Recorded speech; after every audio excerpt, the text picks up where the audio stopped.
Irmãos, graça e paz. Retomando aqui a nossa EBD, eu queria convidar os irmãos para fazer uma breve oração. Amém?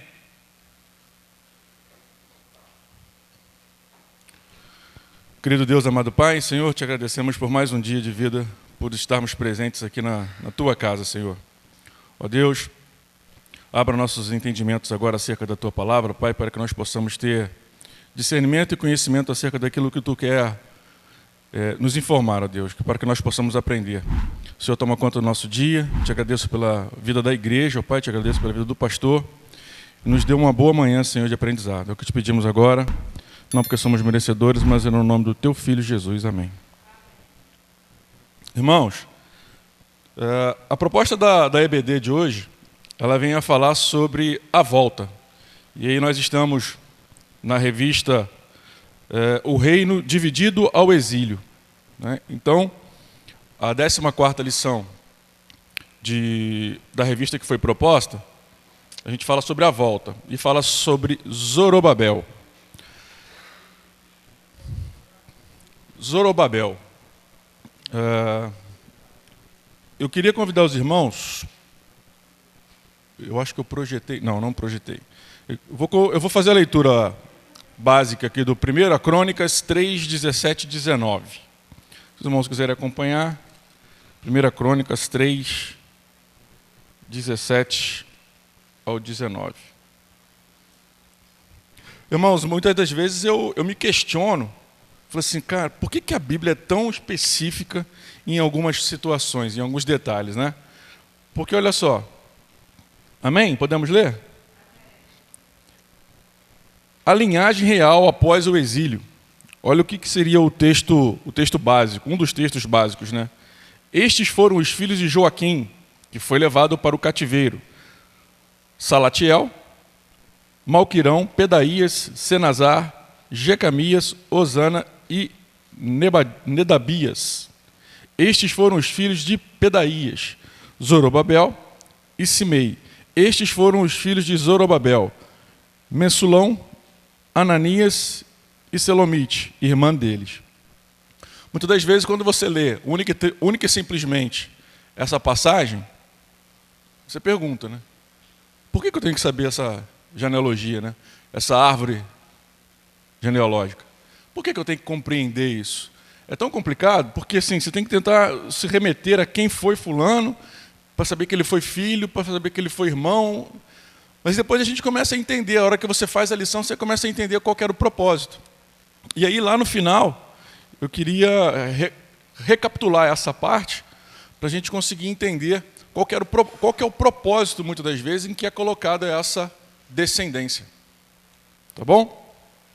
Então, o texto básico está lá em 1 Crônicas 3, 17 e 19, e o versículo-chave está em Ageu 2, 9. O versículo-chave está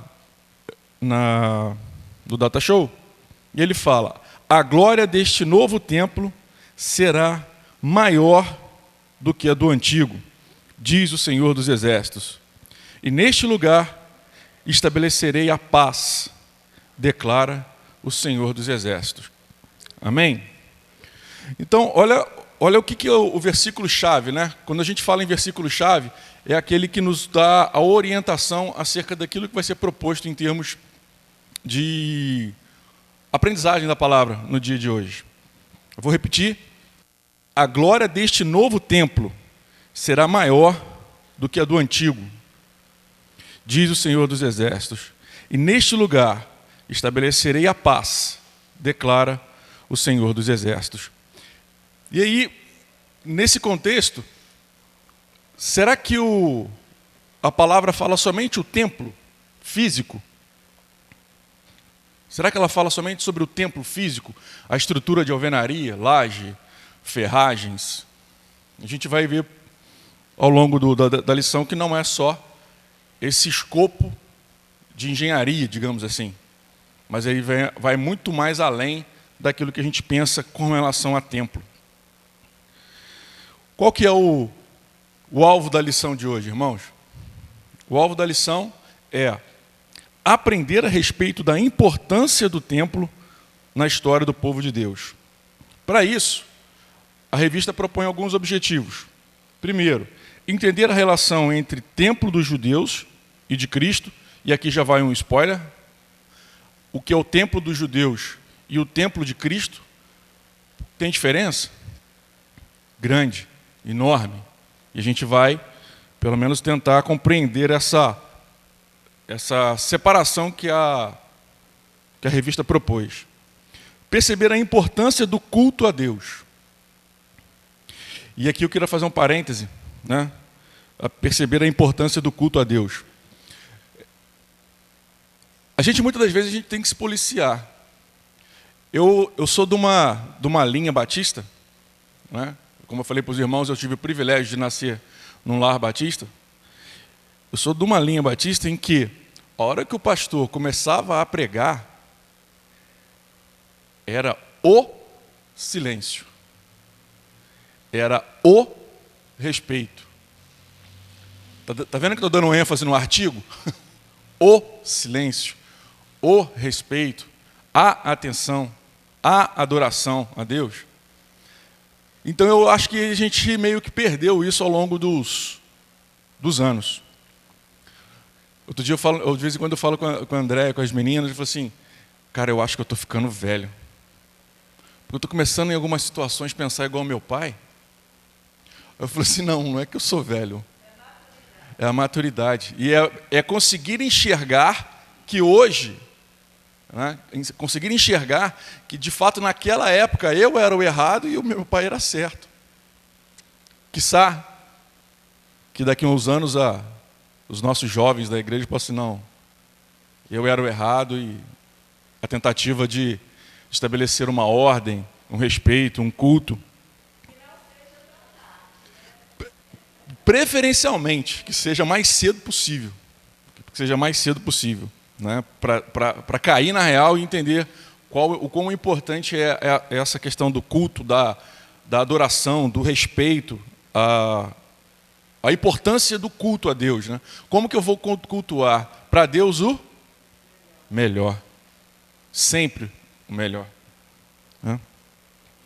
O terceiro e último objetivo é atender o chamado de Deus para que a obra que Ele tem preparado. E aqui o anjinho, porque eu não tenho diabinho e anjinho, tá, irmãos? Eu só tenho um anjinho de todos os lados aqui no ombro. E o anjinho falou assim, fala para a igreja, provoca a igreja. E hoje até o quórum está até bom, né?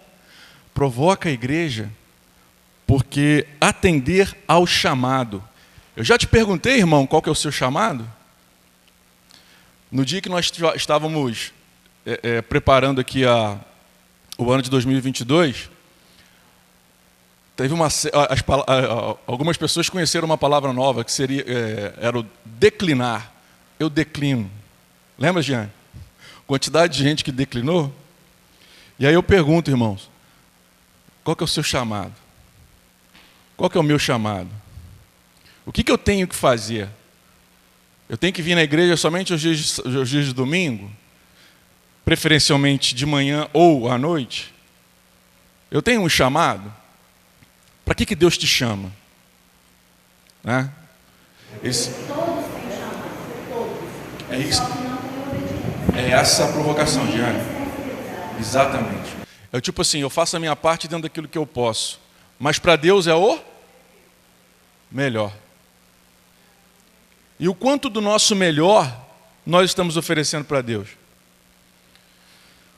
Nenhum. O quanto do nosso melhor? O quanto que eu tenho, assim, de capacidade?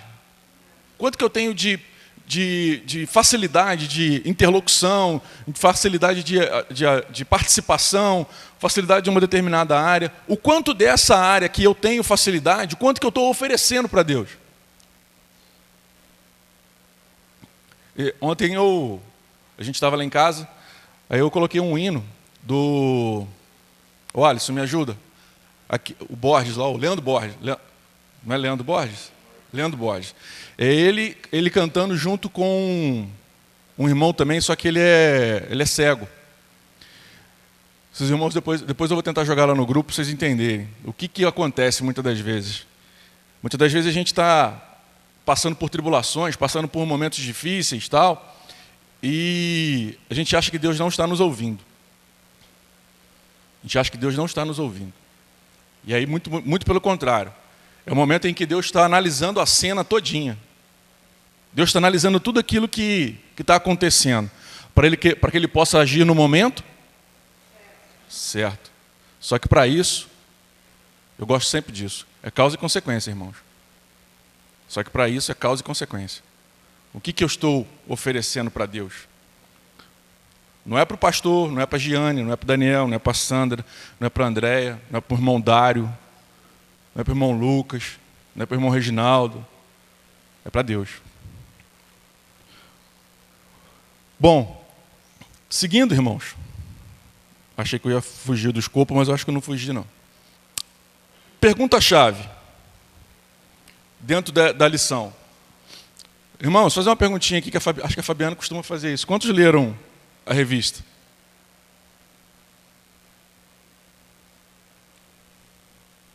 Fabiana, foi bom não? A análise aqui não foi boa não, Fabiana? Dentro dessa proposta da revista, irmãos, está lá a volta de Zorobabel. A volta de onde? Do exílio. Do exílio. Então ele foi ordenado a voltar do exílio para fazer o quê?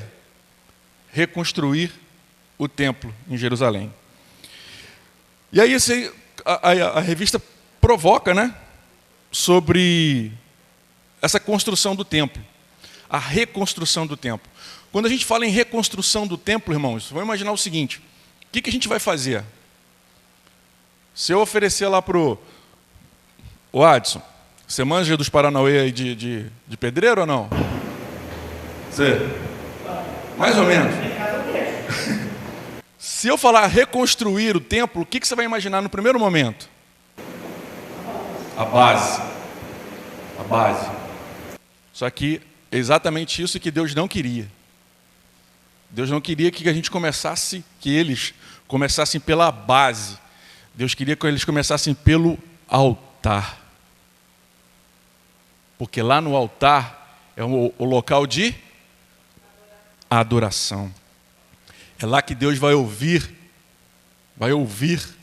as orações, vai ouvir os pedidos, vai ouvir a sua entrega. No caso deles lá, os holocaustos que eram propostos naquela época, né? Os sacrifícios que eram feitos naquela época. Então, primeiro, monta o altar. Por que antes de ordenar a construção dos muros da cidade, Deus ordenou a construção do templo? A revista fala em prioridades. Antes de iniciar a construção das demais coisas, era necessário construir o altar, pois era necessário restabelecer o culto a Deus. O culto a Deus. O templo era o lugar onde Deus ouvia e atendia às orações. E aí, nesse contexto, se a gente está entendendo o altar, e a gente pode entender o altar não necessariamente à frente aqui do templo, um altar de adoração, como é que está o seu altar? Como é que está o seu interior, o seu templo, né? Aquilo que você está adorando a Deus, como que você está adorando a Deus, como é que você está oferecendo isso no seu altar? E aí, irmãos, a gente precisa entender que o altar é o local onde a gente vai pedir a Deus, onde a gente vai solicitar a intervenção divina, muitas das vezes, ou até mesmo simplesmente agradecer.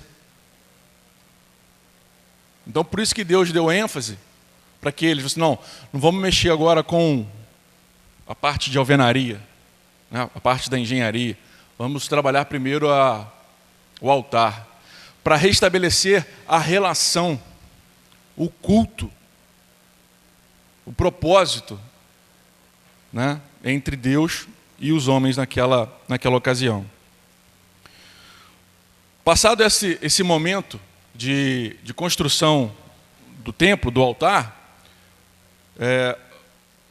houve a ordem do imperador Ciro para fazer com que o templo fosse restaurado, né? Lá em Esdras, eu projetei ali, irmãos, mas se quiserem acompanhar na Bíblia, Esdras 1, 2, 3, assim diz a palavra. Assim diz Ciro, o rei da Pérsia: o Senhor, o Deus dos céus, deu-me todos os reinos da terra e designou-me para construir um templo para ele em Jerusalém de Judá. Qualquer do seu povo que esteja entre vocês, que o seu Deus esteja com ele e que vá a Jerusalém de Judá reconstruir o templo do Senhor, o Deus de Israel, o Deus que em Jerusalém tem a sua morada.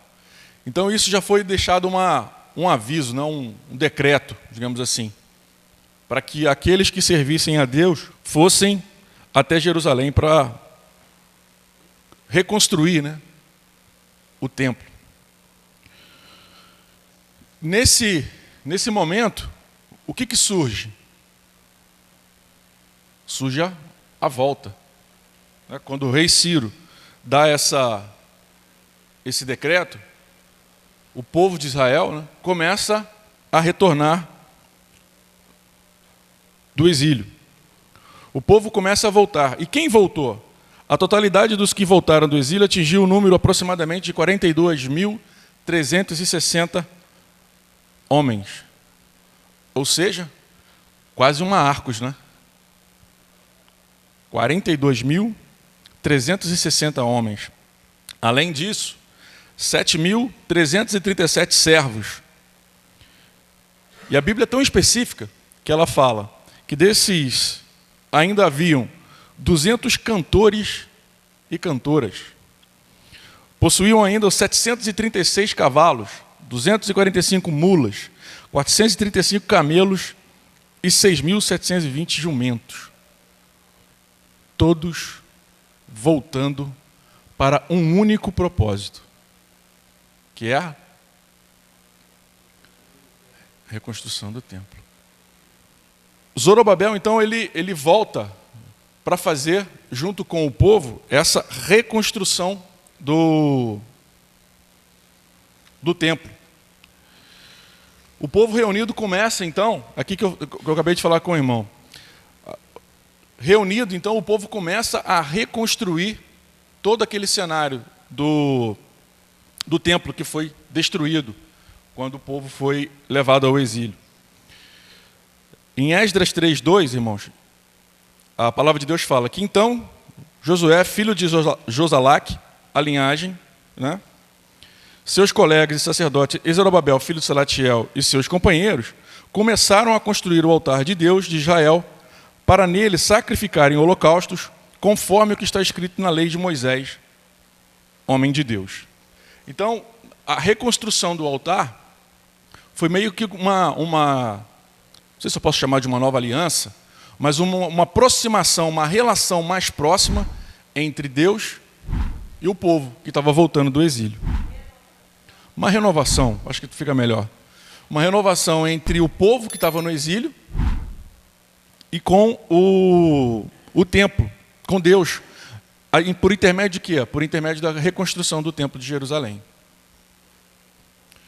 A obra vai começar. A obra começa. No segundo mês de agosto, no segundo mês do ano, depois de chegarem ao templo de Deus em Jerusalém, os levitas e todos os que tinham voltado do cativeiro para Jerusalém começaram o trabalho. Então, ao passo que no segundo ano que o povo retornou, eles começaram a dar ênfase na reconstrução. E aí começaram a pensar a questões estratégicas de reconstrução do templo.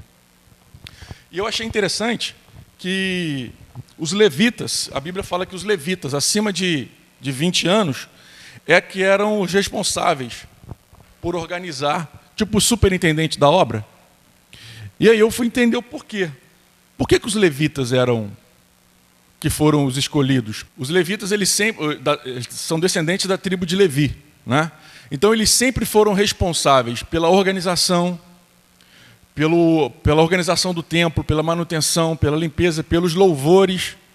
Então nada melhor do que as pessoas que já tinham essa aptidão, né, essa condição de, digamos, gestor, é que eles começaram, então, eles que foram responsáveis, então, pelo planejamento, pela execução da obra, pelo controle e outras coisas referentes à gestão da reconstrução do templo. Só que a gente pode perceber que, não obstante o tempo, não é, que nos separa da agora até o século VII, se não me engano, século VI, antes de Cristo, que sempre tem a chamada oposição. Sempre tem algum probleminha ali que alguém vai tentar impactar. Oi? Boa, irmão, azedar. E aí, só fazendo um paralelo com os dias de hoje,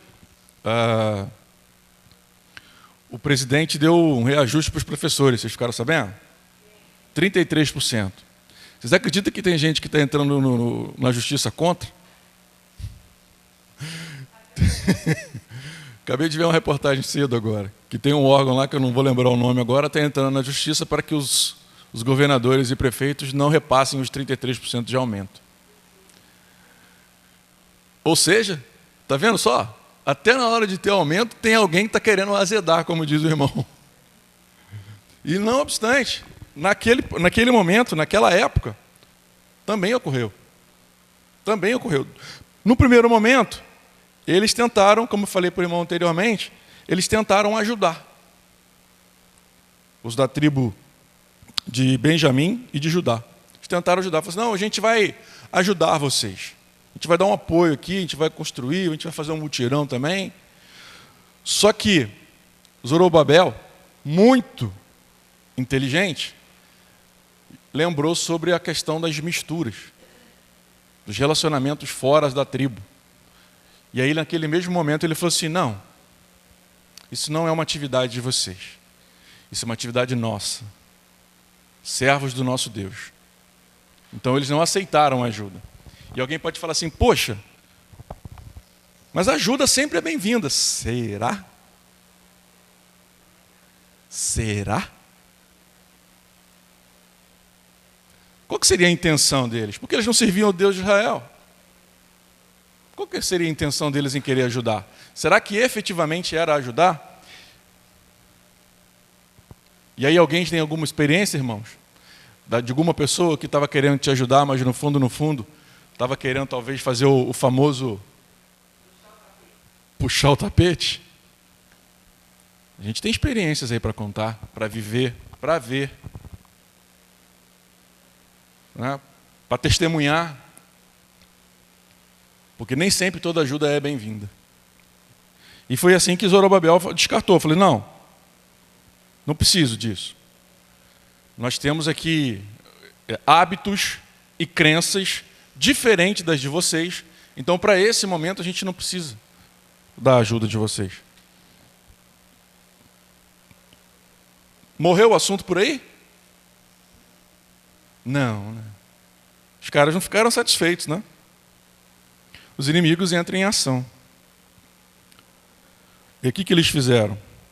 Eles foram até o rei, o imperador, na verdade, e contaram uma historinha para eles de que eles estavam começando a fazer o templo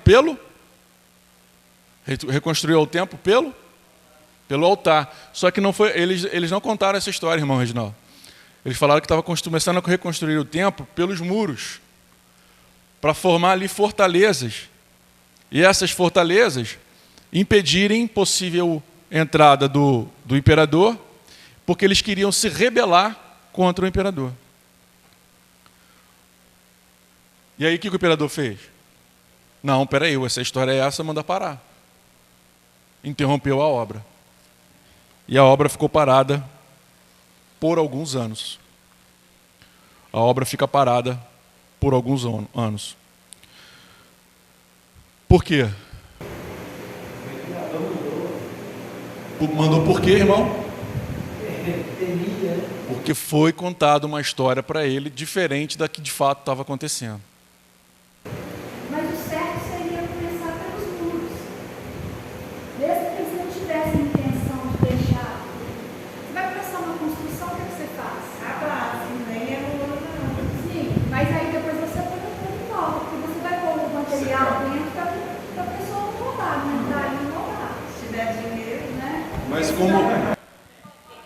Sim, mas como era uma, digamos assim, mas como era uma construção, uma reconstrução de um templo sagrado para todos, a probabilidade de acontecer um assalto, um roubo, uma depredação era menor. Mas você percebeu aí? Você está falando e eu estou pensando. Eles começaram de dentro Para fora, para fora. E assim, vamos falar nós como assim somos nós. Ele começa a restauração Sim, do templo do Espírito Santo de dentro para fora, exatamente. Eu estava vendo ontem uma mensagem do pastor Antônio Marcos, se eu não me engano, e ele falou exatamente isso. Porque ele falou o seguinte, quando ele aceitou Jesus Cristo, ele aceitou de boa, né? Está lá na igreja, servindo a Deus. Vocês estão entendendo, irmão, o que eu estou falando? Ele estava lá quietinho, sentado, ele já tinha aceitado a Deus, a Jesus, de boa, quietinho, não fazia nada, mas ele já tinha aceitado a Deus. Estão entendendo? Só que aí o Espírito Santo começa a tocar nele para ele apresentar-se. O chamado dele. É o que a Fabiana muitas das vezes está falando.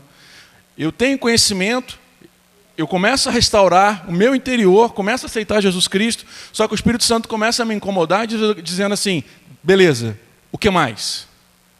O que você vai fazer agora?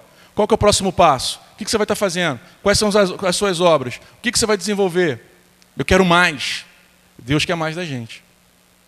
E aí essa analogia que a Fabiana fez, acho que foi perfeita, com relação ao templo. Então você começa a construir o templo, o altar, e para fora. E assim também somos nós. A gente começa a restauração interna, para depois a gente exalar isso, para tentar ganhar mais vidas. Então a obra é interrompida e fica parada, por anos. Muito tempo.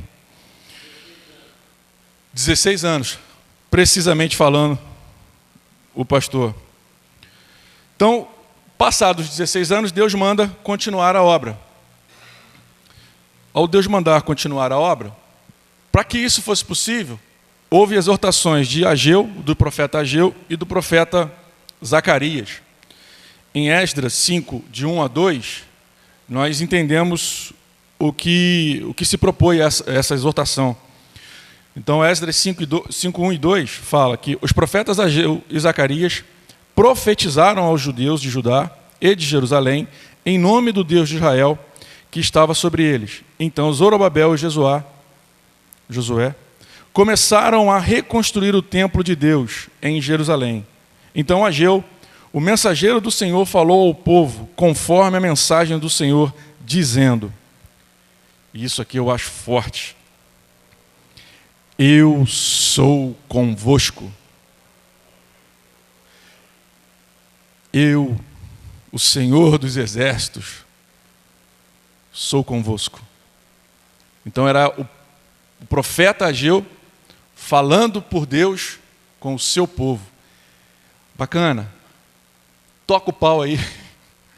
Manda fazer essa obra. Vamos edificar, vamos correr atrás, porque eu sou convosco. Muitas das vezes a gente tem que entender isso hoje em dia. Quem está passando por provas? Você não vai levantar a mão não, Déia?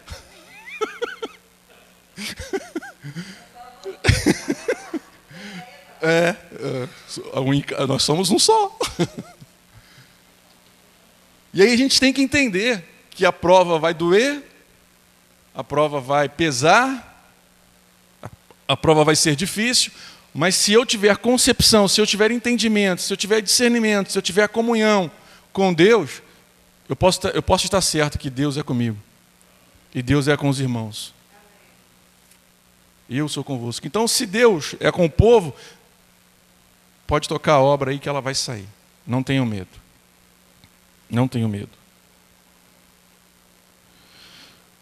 A oposição, enfim, é derrotada. É derrotada. Em Esdras 6, 3 e 4, está assim escrito a palavra. No primeiro ano do seu reinado do rei Ciro, promulgou um decreto acerca do templo de Deus em Jerusalém, nestes termos: que o templo seja reconstruído como local para apresentar sacrifícios e que lancem os seus alicerces. Ele terá 27 metros de altura e 27 metros de largura, com 3 carreiras de pedras grandes e uma carreira de madeira. O custo será pago pela tesouraria do rei. Volta um slide, filho. Esse é o templo. 27 metros. 27 metros de frente e 27 metros de altura. O altar ficava bem no centro, ao centro. Então, se Deus manda continuar a obra, né? Se Deus dá a visão do que precisa ser feito, dá as orientações, o que é necessário? Fazer. É necessário, única e simplesmente fazer. E é muitas das vezes onde a gente se amarra. Deus está te dando toda a provisão. Deus está te dando tudo aquilo que, em termos de orientação. Só que você não vai e faz. Só que você não vai e faz. Você quer ficar o crente de novo, sentado na igreja, ouvindo a EBD, ouvindo a palavra do pastor, participando de forma tímida. E eu vim esse ano meio assim, meio que... Ontem mesmo, nesse testemunho que eu vi, e no hino lá, na música que eu escutei, eu comecei a me questionar assim, o que eu posso mais? O que eu posso oferecer mais? Qual que é o meu chamado? Eu já falei para os irmãos que, a priori, eu nunca pensei em estar na frente da EBD, em ser um professor de EBD, em estar compartilhando com os irmãos conhecimento. Mas eu fui desafiado pelo pastor. Eu falei assim, não, cara, tu já é professor acadêmico. Mais ou menos, né, Gilson? Sou professor acadêmico, você já tem uma facilidade. Por que você não acampa esse projeto? Eu falei assim, não, é verdade. É verdade. Só que acho que o meu grande desafio, não só meu, mas como o da Sandra, como o da Fabiana e até do próprio pastor, é fazer com que a escola, com que a EBD, ela seja mais ativa. Participativa. Hoje Deus me deu um tabletezinho de manhã cedo. Porque eu cheguei e falei, acho que foi para a Daniela. Falei assim, se sem chuva, a galera já não está indo tanto na igreja, na parte da manhã na EBD, com chuva então, aí é que não vamos mesmo. Só que eu fui surpreendido hoje. Hoje não temos um quórum desejado.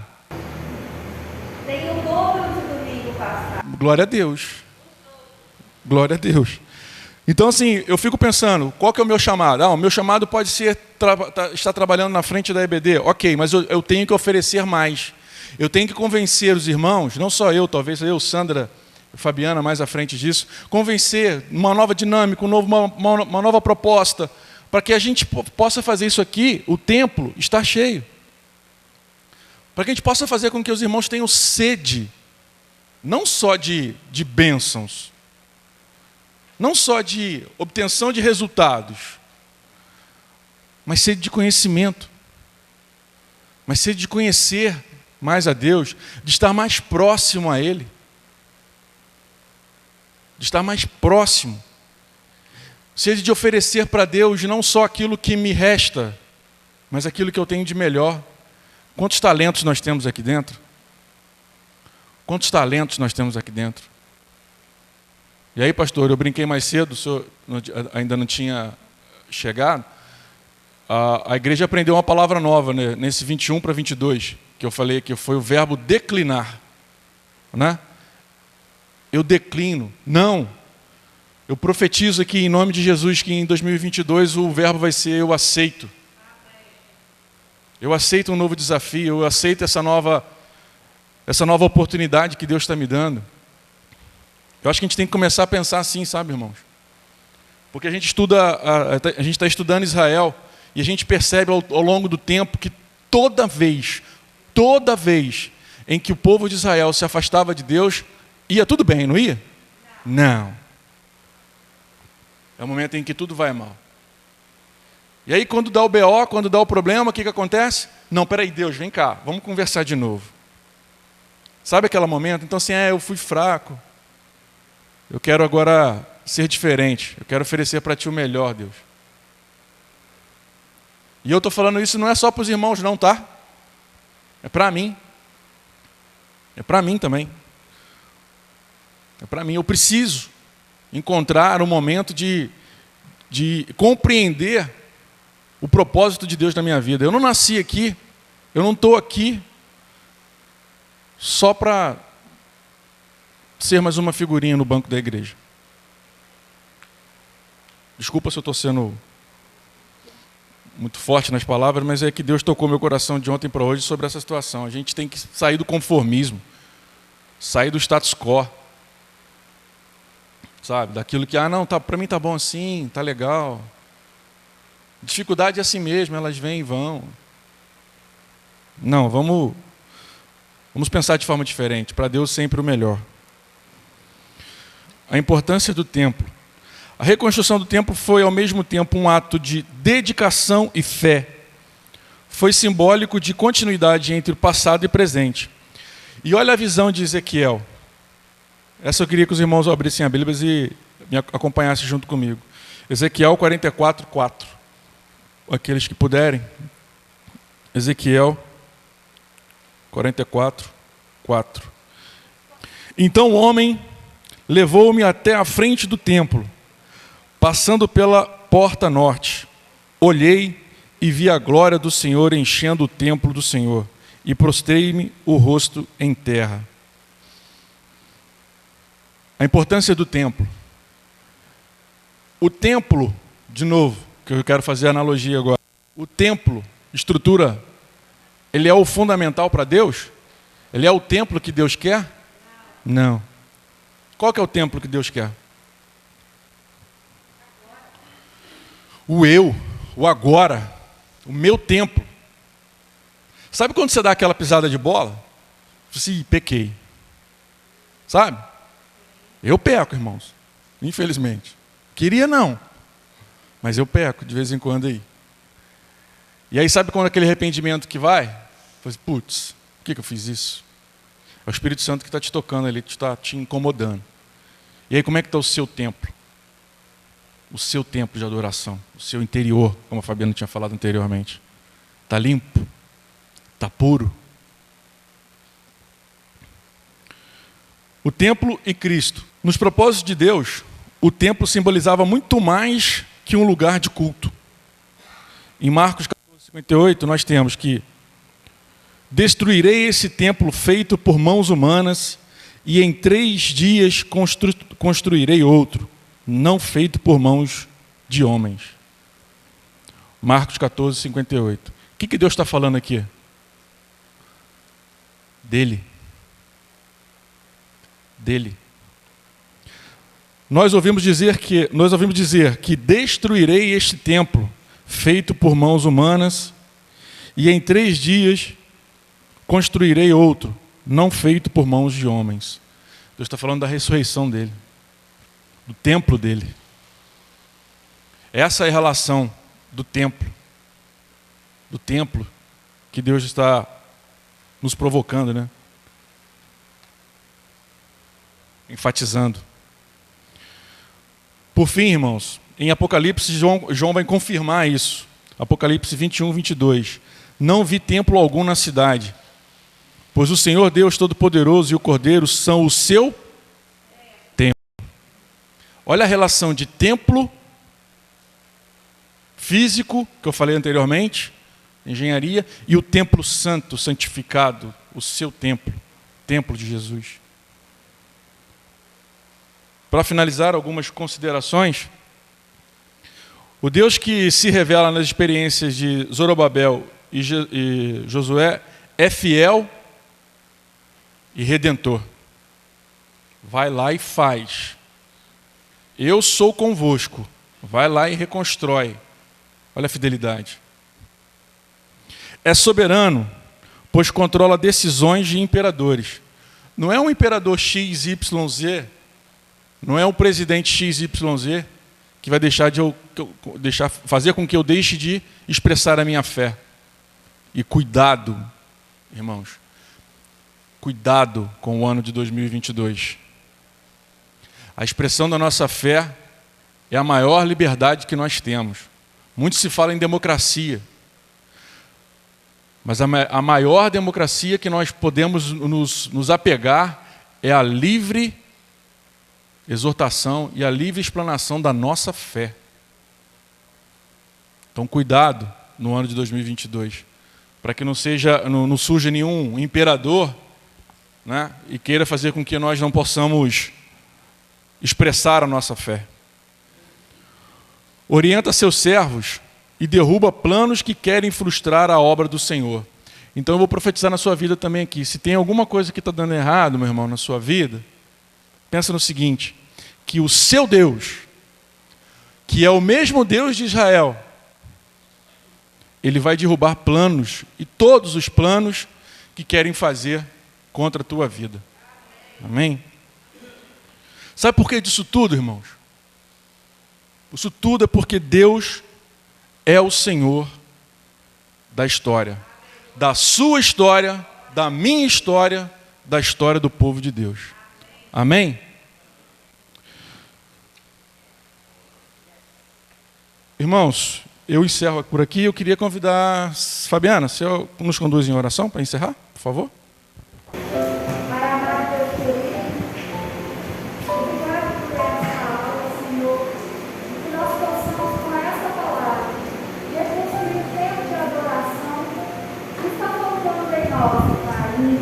Nós possamos limpar este altar e reconstruir cada pedra que foi derrubada ao longo dos tempos, para que nós venhamos ser verdadeiros adoradores em espírito e em verdade na sua presença, para que a sua glória se manifeste no meio de nós, com prodígios e milagres, como era nos tempos antigos, ó Pai. Que o Espírito Santo possa ajudar-nos a fazer esta obra e que não venhamos desanimar diante de vozes que tentam fazer que nós paramos na sua obra e para a sua glória. Pai eterno e Deus maravilhoso, obrigado pelo Espírito Santo que está aqui nos ajudando, que nós possamos permiti-lo a fazer aquilo que o Senhor tanto deseja em nossas vidas para alcançarmos outras a serem salvas. Esta manhã, Senhor, eu oro agradecida em nome de Jesus.